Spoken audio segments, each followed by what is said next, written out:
ওদিক দিয়ে ঘুরে যাচ্ছে, ওদিক দিয়ে নামবে নাকি দাদা?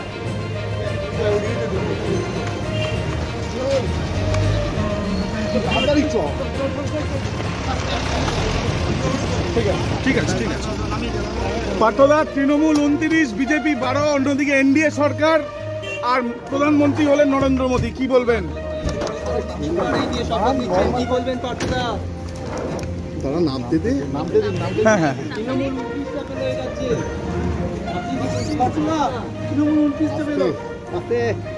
পার্থদা রেজাল্ট নিয়ে কি বলবেন? তৃণমূল 29টা পেল, আপনার দল ভালো রেজাল্ট করেছে, কি বলবেন?